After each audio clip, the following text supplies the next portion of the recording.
Welcome back to the channel and welcome back to another quick pick prediction video. In this video, I'll be predicting the lightweight bout between Natan Levy versus Pete Rodriguez. And how I feel about this one right here is I'm going high confidence Natan Levy to beat Pete Rodriguez. And this pick was actually average confidence right before I filmed this video, or right before I'm the video recording right now, so we're in live time, or at least, you know, at the time I'm filming this video, like it's live, like I'm doing stuff like right here, live right now. You might not be live with me in this room right now, but I'm live with myself in the room right now. So like literally before, like right now, I just shifted from average to high.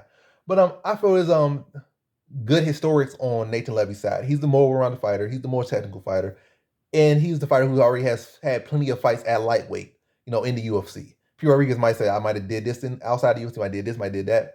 But as far as the UFC, his two fights in the UFC were both at welterweight, and now he's dropping down to lightweight. It's not like he was a phenomenal light welterweight. He beat the worst welterweight in the division, and Mike Jackson, one of the worst guys in MMA and worst guys in UFC history, Mike Jackson.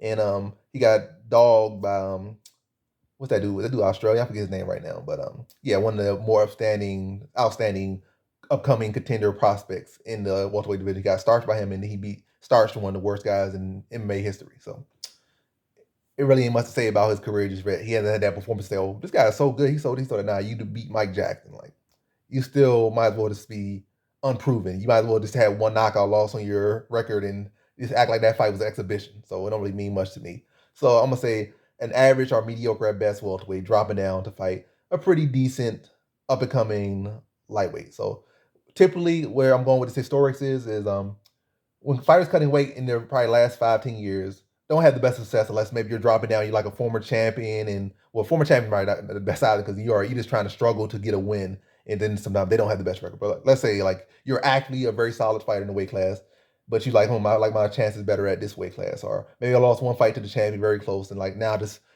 or maybe I lost two fights close to the champion, or maybe I was so close, but then it's all this politics at this weight class, and I want to cut down and dabble in this weight class. That's about a better case. Maybe like top 10, top 15. Then you drop down, fight a guy that's 30th ranked or something, or unranked, or maybe you're 20th and you fight a guy that's like debuting and such, or it's a stylistic matchup. That's the case when they have better success. But you just drop it down, and maybe that guy's ranked above you in the weight class, or y'all ranked similarly in y'all respective weight classes. The guy that's at the lower weight class that you're dropping down is gonna likely beat you probably like 90% of the time. So, and also doesn't help the fact that also guys that just dropping down with puncher's chances or just one dimensional dropping down really don't have the best success. So he's seemingly pretty one dimensional, just a one dimensional striker, not a phenomenal striker at that. So one dimensional, not phenomenal at it.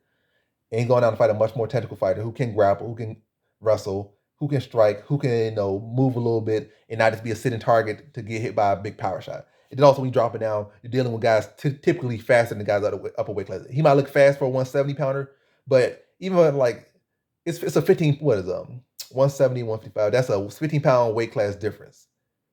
So even though, like I said, you can be a fast welterweight, it's pretty hard to be faster than even a probably average speed lightweight because it's 15 pounds of difference. Like I said, you'll get those people that's super fast.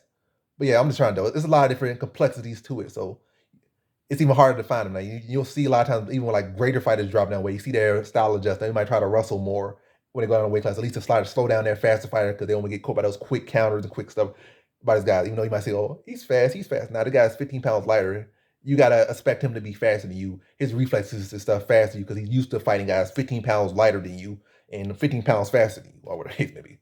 And I just wasted the whole video talking, but nonetheless, to get to my point, what I already been getting to, P. Rodriguez is pretty mediocre as of right now, until proven otherwise.